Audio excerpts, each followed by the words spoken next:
நான் உடம்புல இருக்க முடியெல்லாம் எடுத்துட்டீங்க, மீச முடியாவது விட்டு வைங்க, நான் பாக்குறது கொஞ்சம் அழகா தெரியவேணா ப்ளீஸ். நான் இது உடம்புல இருந்து இப்படி இருக்கும் சட்டையை உருவுற மாதிரி உருவுறீங்க, இவ்வளவு கட்டியா? ஐயோ போதும், தேய்ச்சிக்கிட்டே இருக்கீங்க, கண்ணு கிட்ட கருப்பா தான் இருக்கு.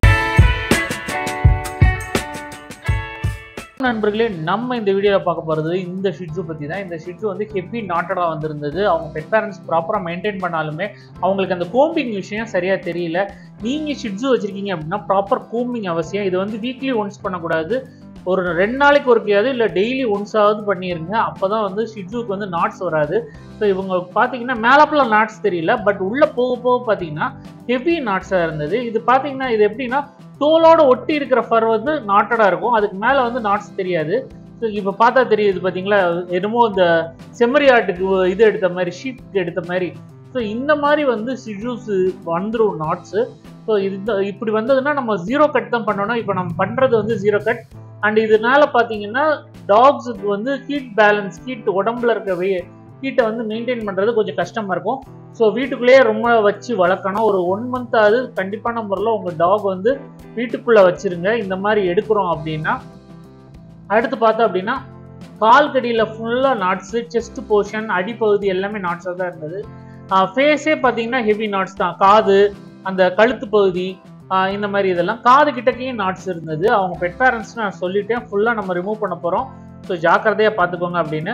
அண்ட் ஃபைனலாக கொஞ்சம் இந்த லிப்ஸு, அந்த மீச பகுதி, இந்த பகுதியிலலாம் வந்து சிசரிங் தான் பண்ண முடியும். ஏன்னா அந்த இடத்துல ட்ரிம்மர் வந்து என்னதான் வெட்ட பார்த்தாலும் வெட்டாது. ஃபைனலாக பாஸில் கொஞ்சம் ஃபர் விட்டுறணும் எப்போவுமே. ஏன்னா அந்த ஃபர் எல்லாத்தையும் எடுத்துகிட்டு வந்து வச்சுக்கோங்களேன், நெயில்ஸ் ஹெவியாக இருக்கும் ஷிட்ஸுக்கு, அது பார்க்க நல்லா இருக்காது. ஸோ அதனால் வந்து பாஸ் வரைக்கும் 0 கட் பண்ணிட்டு பாஸில் கொஞ்சம் ஃபர் விட்டுட்டு அது சிசரிங் பண்ணும்போது அந்த இது வந்து நெயில்ஸ் எல்லாமே மூடிடும், அதனால் ஒன்றும் தெரியாது. அண்ட் ஃபைனலாக குளிப்பாட்ட ஆரம்பிச்சு. நீங்கள் குளிப்பாட்டும் போது பார்த்தீங்கன்னா அவர் வந்து பேசாமல் நின்றுக்கிட்டு இருந்தார். அண்ட் ஷாம்பு எல்லாமே போட்டு நல்லா குளிப்பாட்டியாச்சு. நான் கண்டிஷ்னர் தான் போட்டேன், ஷாம்பு போடலை. ஏன்னா ஃபர் இப்போ இல்லை, பட் வந்து ஃபர் வந்து ட்ரையாக இருந்ததுனால நான் கண்டிஷ்னர் டேரெக்டாக அப்ளை பண்ணியாச்சு. அண்ட் லைட்டாக ஃபேஸில் கொஞ்சம் ஷாம்பு போட்டு அந்த கண் இடுக்கில் எல்லாம் நல்லா தேய்ச்சி விடணும்.